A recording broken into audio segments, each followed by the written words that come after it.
All right. I would like to thank everyone in the audience for being here, and I want to say hello and welcome to everyone to our question and answer session with Dr. Karen DeSalvo on the role of health information technology in addressing child health disparities. I'm Ivor Horn. I'm the medical director of the Center for Diversity and Health Equity here at Seattle Children's. Forgive us as we're working on our technical stuff. We're transitioning from one presentation to another. This webinar is a collaboration between our center here at Seattle Children's and the DC Baltimore Center for Research on Child Health Disparities. I want to thank everyone for joining us today, and I also want to acknowledge and welcome those joining us via live stream. For those of you who want to follow and engage in the conversation on social media, you can use the hashtag #HealthDisparities and tweet us at Seattle Children's. Before we get going, I want to give a brief little run of the plan for the webinar today. We'll do some brief introductions and background, then we'll get to some questions, and we have a great opportunity to ask questions of Dr. DeSalvo. I have a few questions myself, and if we have some time, we're going to open up the floor to questions in the audience. And if you have questions online and on social media, please tweet at Seattle Children's with your online questions, and they'll share them with me. So to get started, the use of technology has really transformed almost every aspect of our lives. In healthcare, the adoption of electronic medical records and patient access to health information on the internet has transformed the way we practice medicine in unprecedented ways. We're just beginning to understand how this integration of technology in healthcare impacts on things like patient-provider communication, treatment adherence, and health outcomes. However, we know even less about the potential of health information technology to address health disparities. As a researcher, I'm looking forward to answering that question, but I don't always understand how that connects with health policy. And I'm excited today to have the unique opportunity to discuss how our work as researchers and pediatricians can play a role in policy, and maybe vice versa. So on that note, I want to introduce Dr. Karen DeSalvo. I have been very privileged to get to know Karen over the last few months, and it has been quite an honor. Karen is the National Coordinator for Health Information Technology and the Acting Assistant Secretary for Health in the U.S. Department of Health and Human Services. In her role as National Coordinator, Dr. DeSalvo is at the forefront of what we're doing on our health information technology efforts to adopt and meaningfully use health information technology and to collectively achieve interoperability. As a physician, she's focused her career on improving access to affordable, high-quality health care for all people with a specific focus on vulnerable populations. She's been everywhere. She's done this in every way. She's done it in patient care, she's done it in medical education, she's done it in policy, in administrative roles, research, and public service. Before joining HHS, she was the health commissioner of the city of New Orleans, and she transformed their outmoded health department and made it a nationally recognized organization.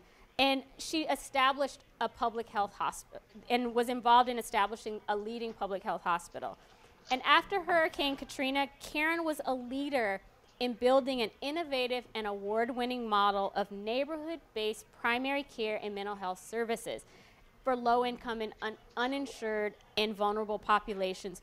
And all of that with a sophisticated health IT infrastructure after Katrina, which is pretty amazing. And in addition, for the academics online and in the room, she was a professor of pediatrics and vice dean for community affairs and health policy at Tulane. And I'm honored to have been able to work with her on that. So Karen, thank you very much for taking the time to talk to us today. And before we get started, I know your office has just opened the 2015 to 2020 Federal Health IT Strategic Plan for public comment. So could you tell us a little bit about the Office of the National Coordinator and the strategic plan? Well, good morning. I think it is out on the West Coast. Ivor, thank you for the opportunity to work with you all really and have this chance to share with you what's happening for us here at HHS as we have been learning and listening to the country about what the priorities are around health and health IT. And as you say, the Office of the National Coordinator was created 10 years ago, so it has been around to serve the country for a decade. And that office has the responsibility to coordinate within the federal government around health IT policy. So that would be across our federal partners at the VA, the DoD, within the HHS family, CMS, HRSA, some names that may be familiar to the members of the audience, as well as to coordinate with our private sector. So that would be developers, that would be consumers, that would be payers, providers, anyone who would have an interest in or a responsibility or a role in the health IT ecosystem. 5 years ago, the Congress put into legislation something called the HITECH Act, which gave a set of responsibilities and authorities to the Office of the National Coordinator at HHS and asked us to catalyze the development of electronic health records in the marketplace to see that every American had access to their electronic health information. And focus on doing that by creating programs, whether grant programs or incentive programs, that would offset the cost of adopting electronic health records. That is generally known as the Meaningful Use Program and its associated certification program. And to create a series of grant programs that would not just say you must implement electronic health records, but when the doctor or the hospital took off the shrink wrap and wanted to turn the switch and wanted to know how to use that electronic health record, they would have technical support on the front line. So our regional extension centers have reached 150,000 providers across the country, whether that's in rural communities as hospitals or docs or in the urban setting. And they have been instrumental really in helping physicians on the front line to know how to use the tools in front of them and big systems, whether they're hospitals or health systems. A series of other grant programs that you may or may not be familiar with include, for example, a Beacon program, which actually had, in some circumstances, a focus on disparities. I know ours in New Orleans did. Our focus for our Beacon, we were one of 17 communities across the country that was funded to bring together public health and providers and the community to focus on a public health challenge of import, work together even as competitors to set goals and to use electronic health information to improve the population's health. In our case, it was around cardiovascular disease and its associated risk factors. That we worked on developing workforce and capacity in the country and setting a scientific agenda. So there were some programs, for example, called the SHARPS grants that helped us understand what were the challenges around things like privacy, consent, and how would we understand how to protect people's mental health or substance abuse information so that their needs and expectations would be known about their own data. So the Office of the National Coordinator then has been around for a while. We've used some grant monies and some incentive monies to help advance adoption and use of electronic health records in the country. We would say that largely very successful effort to date. We have now more than 90% of hospitals in this country are using electronic health records, where it was in the neighborhood of about 10 to 15% before all this started.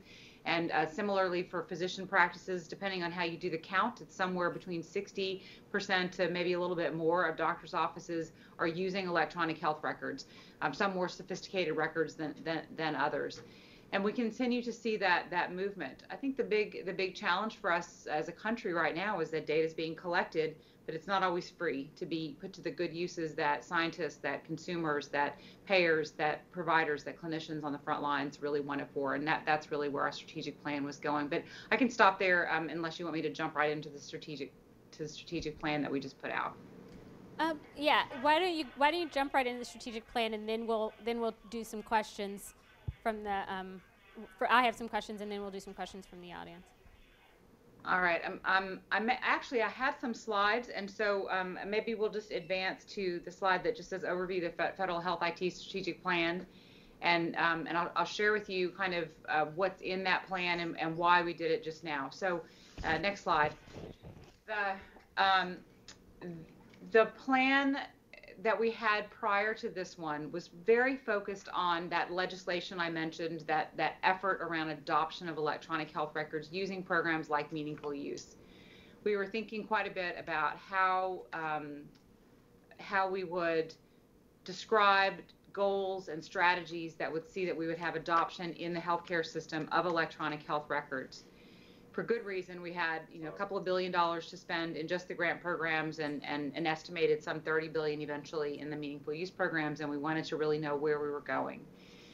But as we took a pause this last year and reflected about what was our responsibility to people in this country around health information technology and around their health, it seemed obvious that the world has evolved in the last 5 years, and that the health IT ecosystem has changed. What do I mean by that? I mean to say that even 5 years ago, the kinds of technology available was pretty focused in healthcare on electronic health records.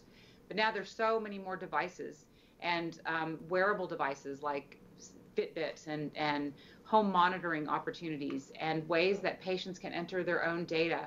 There's genomics. The world has evolved dramatically, and so there is new electronic health information that's not just about health care, but really health, that wants to be gathered, that people want to wrap around them to give a picture of their overall health, not just a discrete healthcare experience.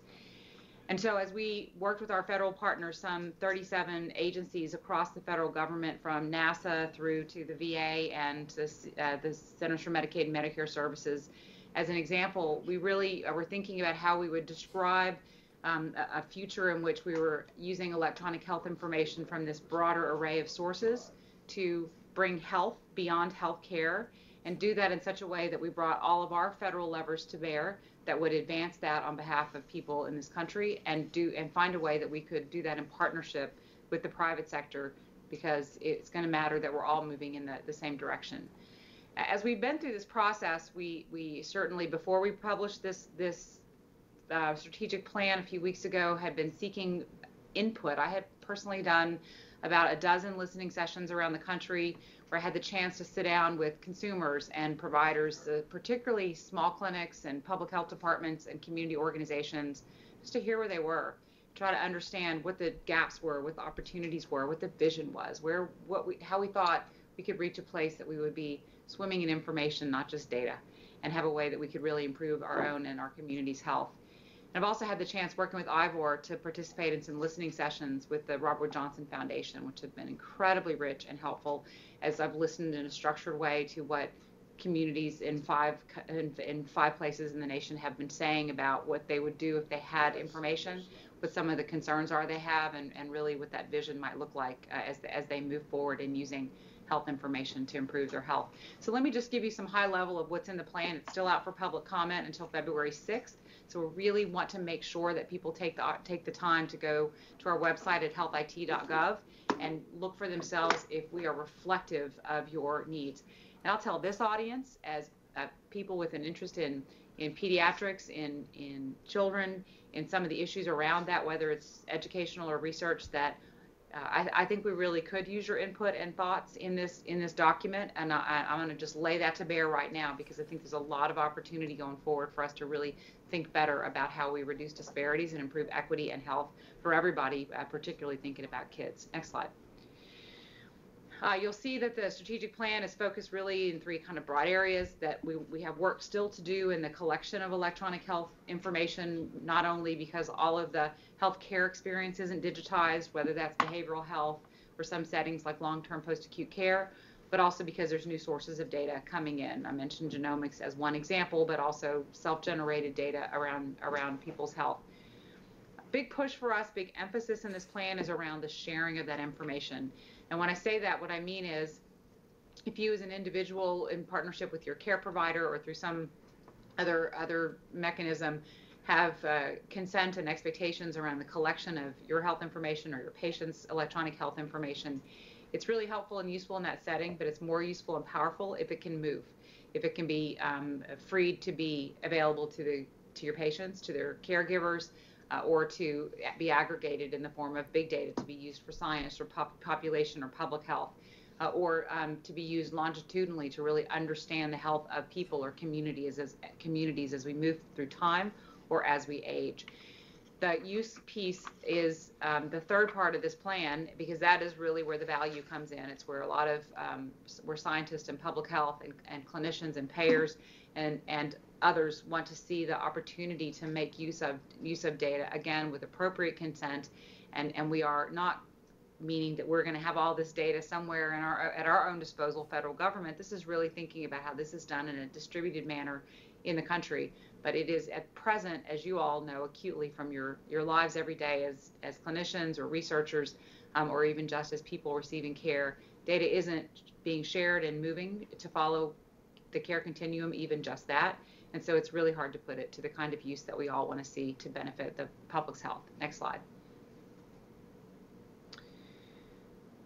I'll just point to you all that we have a vision and a mission statement in this document that we'd love some feedback on, which is, I mentioned these earlier, but it's really about health information being accessible when and where it's needed to improve and protect people's health and well-being. I want to modify this by being certain that everybody understands that privacy and security is really important to us. At ONC, as the national coordinator, we have an entire array of folks who are working on understanding the pulse of this country in privacy and security and thinking through ways that consent is available and following data.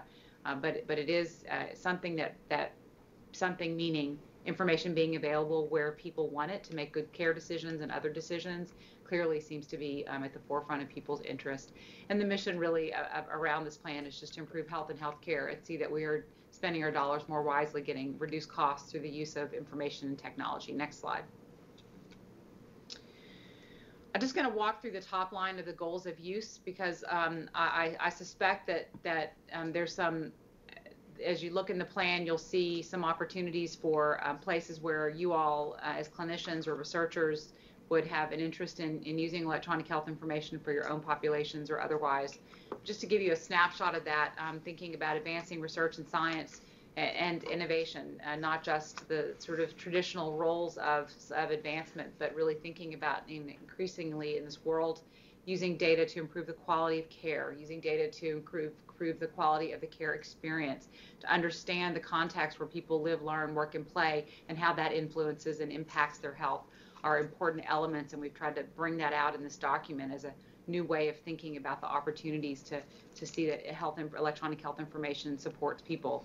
So, increasing access to that information to make the systems more usable, the electronic health record systems, not just for clinicians, but also for patients, and to think about how we can accelerate and catalyze the development of commercial products, things that bring us to a world where there are apps for smartphones that are designed to support health. And you're already seeing this evolve in the marketplace, that developers really want to give people more access to their data at their fingertips.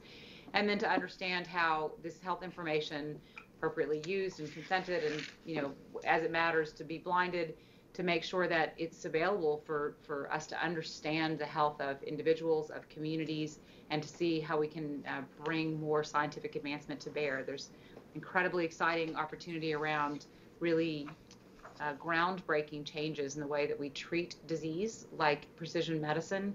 And though there are examples of how this works today in this country, it's not ubiquitous, and it's not available to everybody in this country in the way that, certainly as a doctor, I would want to know that it's available to all patients, irrespective of color of their skin, the source of their payment for care, where they receive care. So we are really trying to push into a future vision where that information is available to support the advancements of care and science and health overall. Next slide.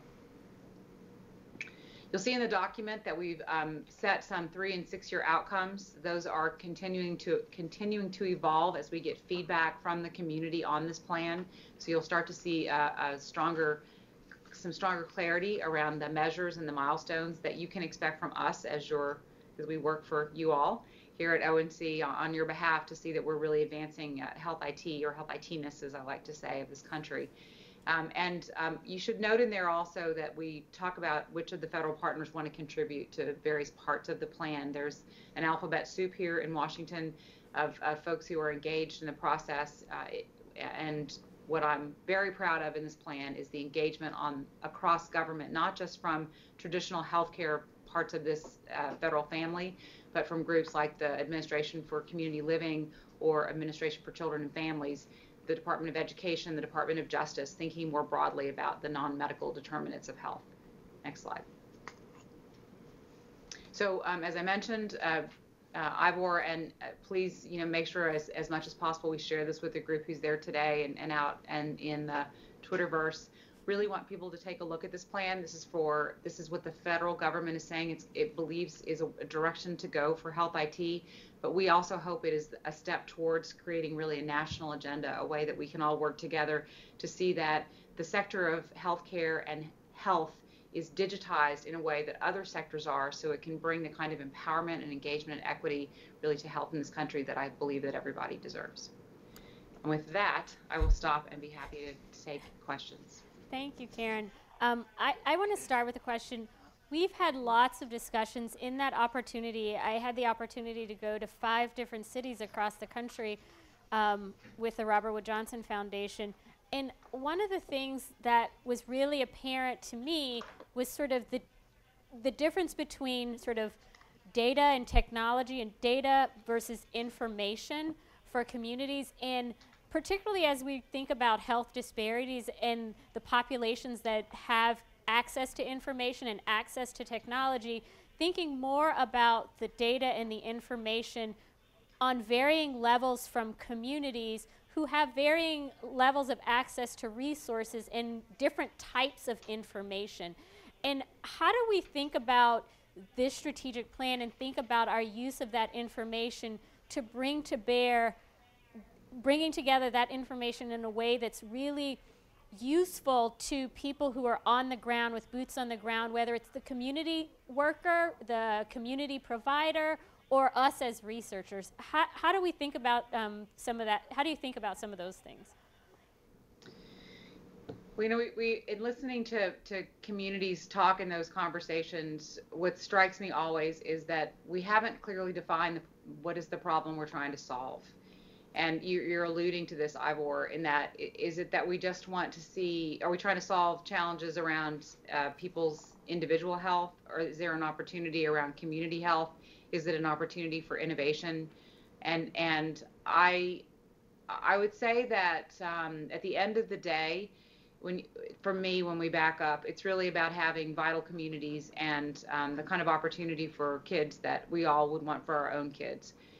And in many cases, therefore, that means that we want to have the chance for electronic health information in this context to be information, to become knowledge, to really make health a part of the expectation, a part of an afterthought, so that it's not an inhibitor in the way. And that requires a change in thinking about the use of data, the control of data, and the power of it to change the power structure. I'm going to give you an example of the kinds of things that you could change with data and that some communities have spoken about. So for many kids who struggle with asthma, they might see a healthcare provider, and even if they had an electronic health record and that provider could track their use of their inhaler over time and their exacerbations, that would be a good step, because there would be some great longitudinal record for that kid, and maybe that kid would have a portal and they would have an opportunity to look at their own records with their parents and understand how to self-manage better and get some questions and answers done.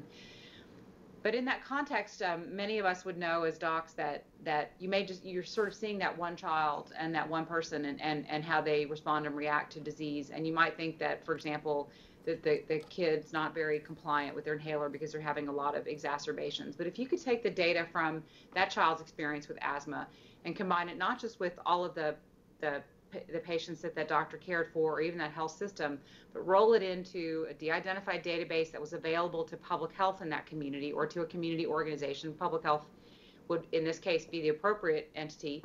Look at it, map it, see that children were having asthma exacerbations in certain housing developments or at a certain school or at a certain playground. Then the environmental health folks within that health department could see a pattern. They could see the epidemiology in that data. A researcher could see the epidemiology in that data. And it goes from being one child and some confusion or not understanding why it is that they're always having an exacerbation to, oh, well, now we understand that there are thousands of children that are being exposed to airborne toxins or other toxins in an environment. We can go in and clean up that school. We can take mold out of those houses. And then those children's asthma exacerbations will go down. That's the use of data for information. It becomes knowledge, and it affects not just one, it'll affect that one child definitely, but it would affect the entire community. It requires partnership between the patient, the clinician, the health system, public health, researchers, and then moving into other sectors if you're going to do remediation or air quality as an example. So we start to think about a future in which the ecosystem is very complex, but it is an opportunity to make the difference in the lives of kids that is really mind-blowing, quite frankly. It's a way that data helps us to bring to bear all of the resources we have to wrap around that child and all those children in that population to bring health to them so that they can go to school and they can learn and they can play sports and do all the things that we would want them to be able to take for granted.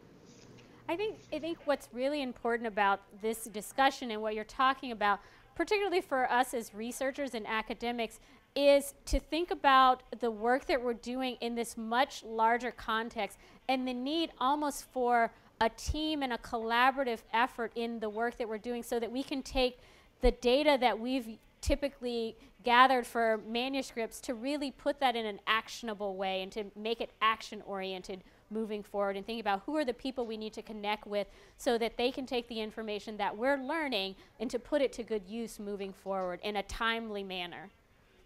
Yeah, a couple of comments about that. It's worth talking about big data in general, and then I want to go from big data to the discrete data elements. The big data piece is exciting. That's the kind of I was a health services researcher. That's the kind of work I did at the School of Public Health mostly, and so worked with big data sets, mostly from survey work, but sometimes from clinical information, and that secondary database analysis work is great to do. On the other hand, if you have so much data as we're getting in this big data era, it's pretty easy to start to prove things like water is wet, which is not useful for advancing people's health. So the whole notion of having an a priori hypothesis, not overreaching, looking for significance just because you can, because there's so much information. These are things we know, but it's going to be easy for us to forget that as we begin to have bigger and bigger data sets. I think it's also important to remember that some of the data coming into big data sets is not HIPAA protected. So in the context of someone's personal health information, I might consent for you to use information about my cardiovascular disease risk profile. You might be able to pull in other information about my zip code and where I live and where I shop that could begin to either make it easier to identify me as an individual and or for that data to be used in ways that would negatively impact me. So there's scenarios, for example, that privacy lawyers are concerned about where data might be aggregated and used to profile folks in such a way that you could paint a picture of someone living in a neighborhood with high. I'm sorry, I'm an internist, so I'm using lots of adult examples. I'm gonna try really hard. But they're high risk for cardiovascular disease, and so a bank might not want to give me a mortgage because they could sort of figure out based on a few things about me from big data, and that's the disaggregating of the data piece. The rolling it up for researchers is great, but think about what's going to happen to it long term, so those are important general considerations as we move into this era of big data. On the other hand, the last piece I would just say is a lot of my work was in self-rated health and using a single question about a patient's self-assessment of health in general. How would you rate your health? Excellent, very good, good, very poor. It works in kids, by the way. You can use pictures as the response options. And why do I mention that? Just because the where we are in the science right now is we have lots of things that are collected on people: blood pressure, weight, head circumference, whatever that is. We often forget, or if we do ask, we don't ask in a systematized way the person about their own health. And I would venture to say pediatricians are better at that than probably some other specialties, but it's increasingly important to us that the patient's voice is heard as part of the data we're collecting. and that it's not just the quantified stuff that we're able to measure. I think that's really important, because that was one of the key things that we heard. And, you know, for lack of a better term, what's in it for me? When I give you my information, what is my return on investment? Be that in programs or resources. And if I'm going to trust you with that data, I've got to trust you that it's not going to be used to my detriment as well. So I think that's really important. We have one of the questions that I wanted to ask is, how can, what are some things that we as academic researchers need to be thinking about, and how can we help in this effort? How can we really help? So I mentioned a couple of them, just about being rigorous with the data when we have it. There is a frontier around understanding more about collection of data. I'll use kind of the three frames. The collection piece is, as I mentioned, around patient-generated data or self-reported data. In either of those buckets, there's an opportunity, I think, to get a finer point on what matters, what measures matter to patients, what do they want us to collect about their own health. It's not just the things that we as clinicians or researchers or policymakers might think matters. So there's work in that area. I think there's also a need for us to prioritize what it is we want to collect, because the burden can get intense in the clinical environment, but also on patients. Collect once, use multiple times. What I need to make sure that you all are thinking through is that data from electronic health records or from electronic sources often isn't as dimensional as you might like it to be, nor is it right now as standardized. So for the researchers in the room who are accustomed to having good data dictionaries about collecting and then recording their information, electronic health information is not quite like that yet, though we're moving in that direction, so that when blood pressure is collected, systolic blood pressure is a 3-digit numeric that is from 0 to 300. It's not like that everywhere yet. On the other hand, if we start there and add dimensionality over time around whatever indicator that is, it'll get better and better, finer point on the analytics that are able to be done. But right now, it's a little bit coarse. The other place where we have a great deal of work to do is around understanding the sociodemographic descriptors of individuals. So there's a sort of a way that we're working towards better race and ethnicity understanding and sexual orientation and gender identity. These are areas that are, for example, very important in adolescent health.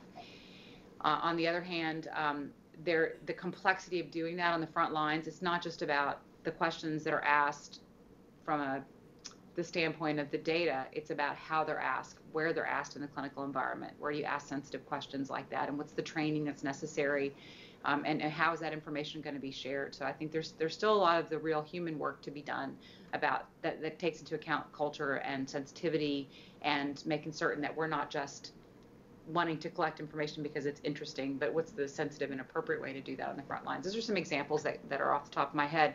On the sharing piece, I sort of mentioned the standardization.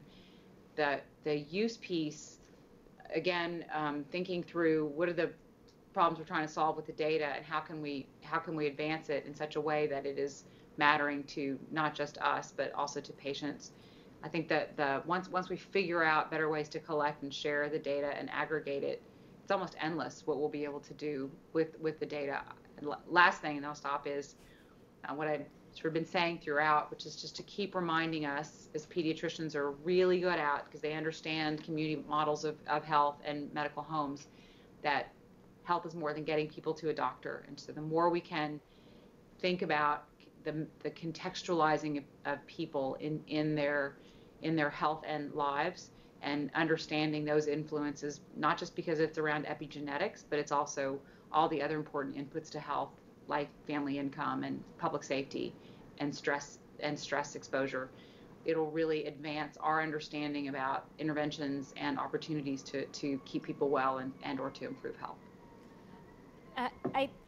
Something that you said about sort of the language here in Seattle, we have an unlimited number of languages and families, and us being able to understand and ask the question of what language families use and what language families prefer is for us a system-wide change in process where we have to work not just in collecting the data, but how we, like you said, how we ask the question to make sure that we're able to provide the quality of care that we need to provide for that patient and family and give them the resources. And then how we use that data to inform how we practice and how we provide care. But getting to that sort of question about using that information and that data beyond our four walls to think about where families live, learn, work, and play, and thinking about how can we use that data on a local level to think about resources and policy structures that we need to change within our community. How do we start to think about that in that use case? Sure. I guess the partnership piece is a place I might go back to, Ivor, and I don't know as much as I should about the connection between you all and, say, local public health out there, even regional health. But I just this morning actually was having a conversation with Dr. Patrick O'Carroll, who is the regional health administrator for the Office of Secretary for Health out there. He's based in Seattle. I'm going to connect you with him later on today. He's doing some very interesting work looking at adolescent health from the frame of, when I say work, I mean he's doing an innovative set of work, trying to understand how we can shape an architecture, so shape a description of what matters to an adolescent's health and how we might use all of the levers at our disposal in the community to really advance that for them and not just assume that they're going to struggle for a few years and then we're going to catch them on the other side. You know, we're so structured in the way we take care of kids. Are they on the growth curve in the right way? Do they get their vaccines at the right intervals? Are they eating the right things at the right times? And when we hit adolescence, I think we sometimes forget that there needs to be not just some general guidance and programs out there, but a more structured way might be helpful. So Dr. O'Carroll's work is to work with municipal governments, with mayors and their departments of things like public safety, public health, parks and recreation, to consider how we could bridge some gaps to make sure that we're not just encouraging kids to be active, but we're finding a way for that to happen. This is the sort of basic social determinant sort of model. I tell you about him and that thinking of the bigger frame of where your patients or research subjects are living, to say that there's often many other inputs. They can be confounders and they can be frustrating, or they can be taken advantage of because they could become a part of bigger thinking around the health or that research study. And the linkage between public health and academic researchers in particular, public health meaning not academic but real world public health, the people working in the health department in your municipality or your state, it often isn't as strong as it needs to be, and it's a shame, frankly, in this country. It's something that we want to work on here, because they have data and a window and opportunities and assets that can apply the lessons that you're learning in your research to make change on behalf of the people you want to serve.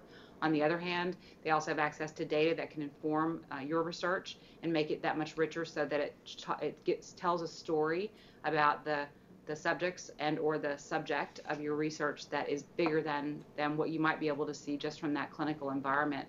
And boy, I just can't underscore it enough, and I'm sure I'm preaching to the choir here, but the more we all are remembering that to advance health right now in this country, to give kids the lifespan that we want, that's full quality and vitality, it's going to take a lot more than just really great health care, even if they have multiple chronic diseases. It's going to take making certain that they have the kind of environment to live in from a toxin standpoint, from a public safety standpoint, from a safe housing, from good schools, that is going to really wrap them in good and better health. And the data is there. It's just not connected.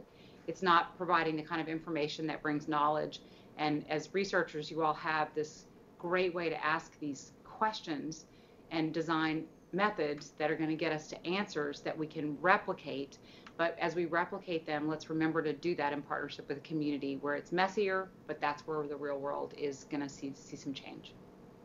I think it's really, I mean, what you're saying is really thinking about, in simple terms, where kids live, learn, work, and play, and really thinking about how we partner with those people who are doing that work, not just for health care, but in health, especially for kids, because we have a lot of kids in our community who don't touch our four walls in the way that Right. they're seen by one of our providers. But how do we do the work that helps them, even if they don't touch our four walls? And how do we partner with folks to do that work?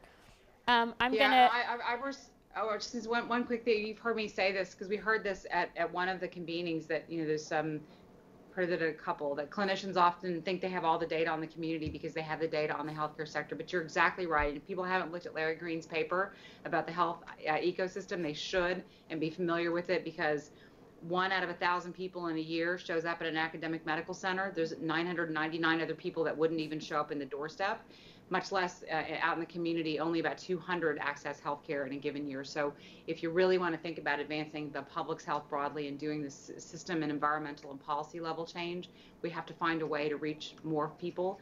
It's possible in many ways because we have more data and we can see a better picture, but the tools like mapping and bringing in other data sources is a great way to begin to advance the community's health.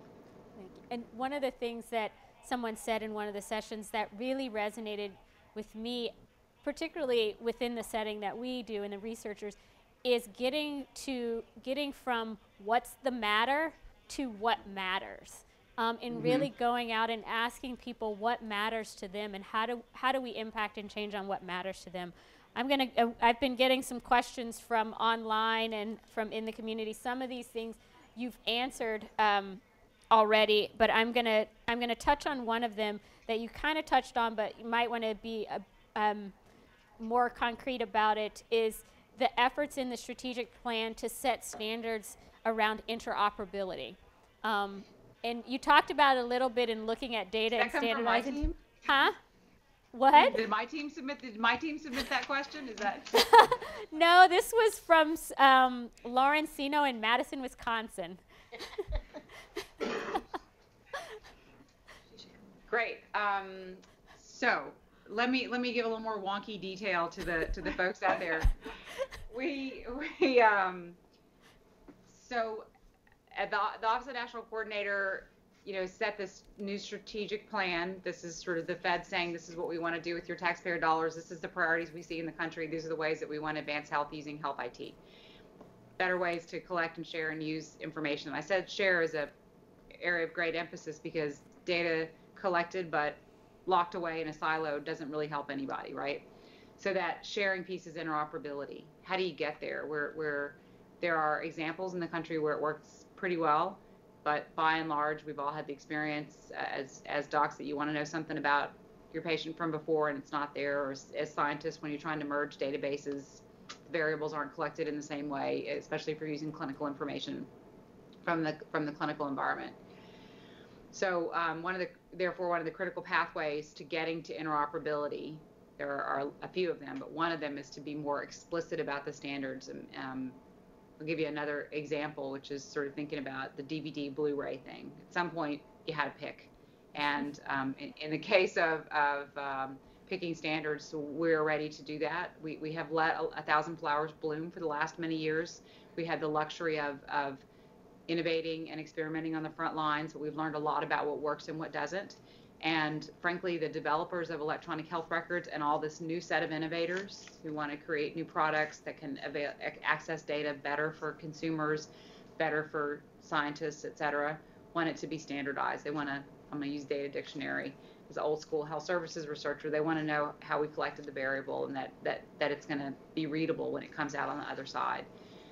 There also needs to be a set of standards around how it moves through the system. So you collect it as one thing, but you have to encrypt it, make sure it's secure. It has to be de-encrypted on the other end. There has to be some expectations about how that is done on either side, and a whole set of other implementation specifications, ways that data moves, ways that systems are expected to speak to each other. We have to get from a place where we are now that it's just requires extra added coding work for the systems to be able to talk and the data to move to a place where it's more seamless. Once we have interoperability for the standards, we can really focus on the policy wraparounds, the expectations of collection and use of that data, who has access to it for research purposes, as an example, and how do we let patients decide who has access to that. Those are all privacy and consent issues that are around this space of policy interoperability. And it may, you know, if you're thinking about just what might happen in your own microenvironment, you can imagine that's complex enough. But imagine if you live in Philadelphia, as an example, and you may live in Philly but work in Jersey or vice versa, and there's different privacy laws across that river. The data's got to be able to move so that you can see a healthcare provider and have your information arrive there. Or even if you commute, like somebody like me from New Orleans, I want my health information to be able to flow. And you as scientists want it to be globally available so we can take a look at the individual longitudinally or at big data. So there are, from the standard standpoint, that's a pretty long list that I just gave, but I will tell you that we are moving in the direction of being more explicit around standards to make it easier for people to do the things they want to with the data. And that we also are thinking about interoperability, not just from the standards, but how they're implemented, and then what are the policies around that implementation, and what do we do if folks aren't behaving properly in that broader ecosystem. And just let me put a point on that, because there's another sort of, somewhere in the next 2 or 3 weeks, we're going to put out a companion piece to our strategic plan that's going to spell all that out. So be on the lookout. You can follow us. I should say this. You can follow us at ONC. I don't even know our Twitter account. It's at KB DeSalvo. You can follow me there. And I'm gonna look at my comms people. They're gonna tell me what our. If you just go to ONC and look for us on Twitter, you'll find it. And we'll be tweeting out about the release of it. But it's going to be somewhere in the next couple of weeks. Again, looking for feedback. Want some input from the community. We've had it all along in the development of our interoperability roadmap, but this one in particular, the interoperability piece, is a public-private partnership. We will not and should not do this alone. We, the federal government, we need to do it in partnership with the private sector, including consumers. And I'm going to open it up to the folks in the audience. If there are people in the audience here in the auditorium who have questions, there are people with microphones. Please raise your hand and stand up so that I can look up and know that you have questions. And then we have some more questions online. One of the questions that we have is, how do we strengthen relationships with the public health sector and academic researchers in clinical care? So, hearkening back to your New Orleans days, perhaps, how do we do that? You start with respect and for each other and your capabilities, and you start by building just the general relationship. If I had the perfect panacea for that, I think I'd probably retire, but it is going to be one of the goals of my career. I'll just tell you the short story is, I'll try to make it short. You know, I've been working in public health since college. I put myself through school working for the State Laboratory Institute in Massachusetts as a lab worker and other stuff. So I had experience as a worker in public health. Went to medical school, got a master's in public health at the same time. At the time of Hurricane Katrina in New Orleans in 2005, I was mostly on the faculty at the School of Public Health at Tulane. In the Department of Epidemiology, about 75% of my time was engaged in health services research there. And I was moving in that direction to stop practicing. I was practicing, but stop doing administrative and other work in the School of Medicine. And then the storm hit and the world fell apart, and we put it back together in New Orleans. And through all of that, had some connection with public health, mostly at the state level. And in 2010, the mayor asked if I would come work for him in New Orleans. He was a new mayor. And I really thought I knew a lot about public health.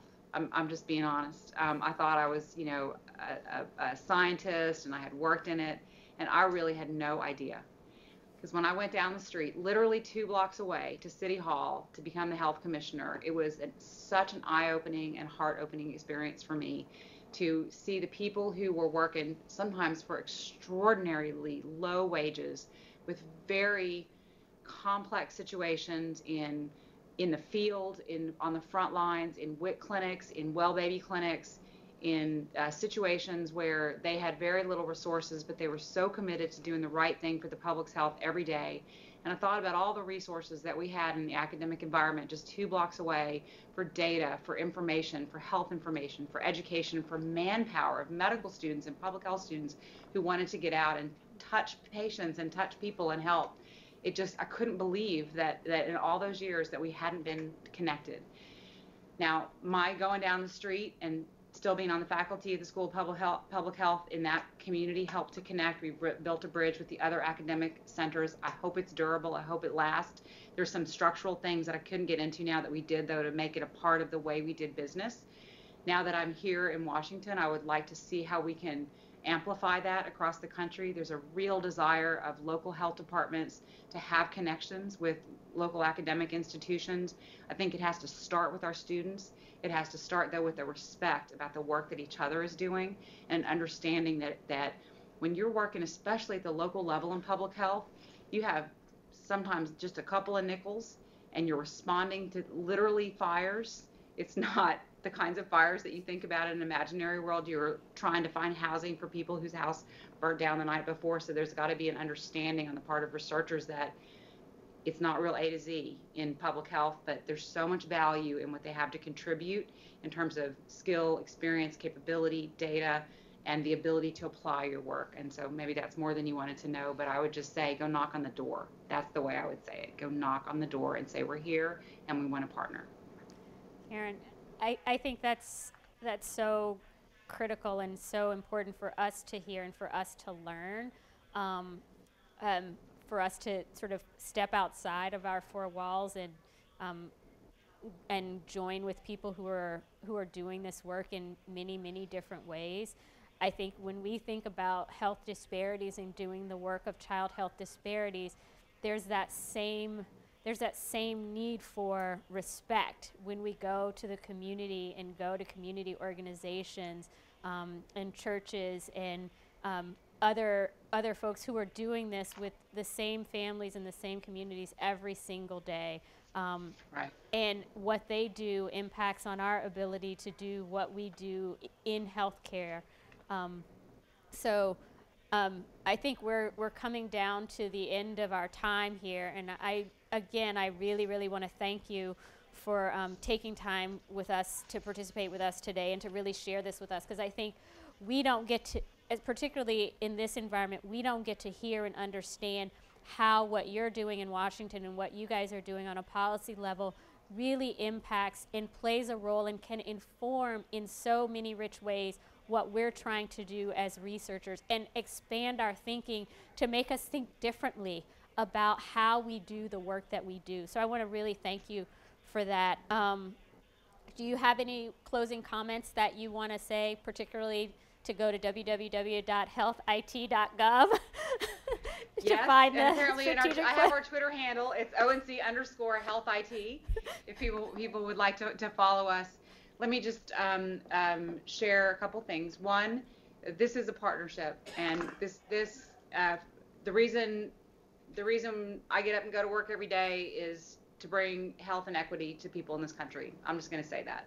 And I will tell you about this team here at ONC. That's what gets them out of bed. It's a great team. So you all should know that there's a bunch of talented folks who want to do the right thing. To do the right thing, we have to hear from folks, and we have to know what matters, and it has to be more than the usual suspects or people who live around here. So please, it's not we're asking you to give us some feedback on the language we're using, the way we're seeing the world, what we're thinking is why we get out and go and do listening sessions. Maybe my last thing just to say to the folks in the audience, if they ever have the chance, I would really recommend time in public service. It's been not something that I thought I would do in my career. It's so rewarding, and it doesn't have to be federal. I talked about my time in New Orleans as health commissioner, local level, state level, whatever. It's very rich. It's really rewarding. It's an accountability to everybody who lives, learns, works, and plays in your community in a way that even the profession of medicine is not. So I would just highly encourage you to take some time to do that if you ever have the chance. Thank you. And I want to let people know that the video for this webinar will be available shortly at the Seattle Children's website and on YouTube. And we'll be sure to tweet that out, and you guys at ONC can retweet it for us. And thank you, and enjoy the rest of your day. Thank you. Thank you guys so much. Thank you.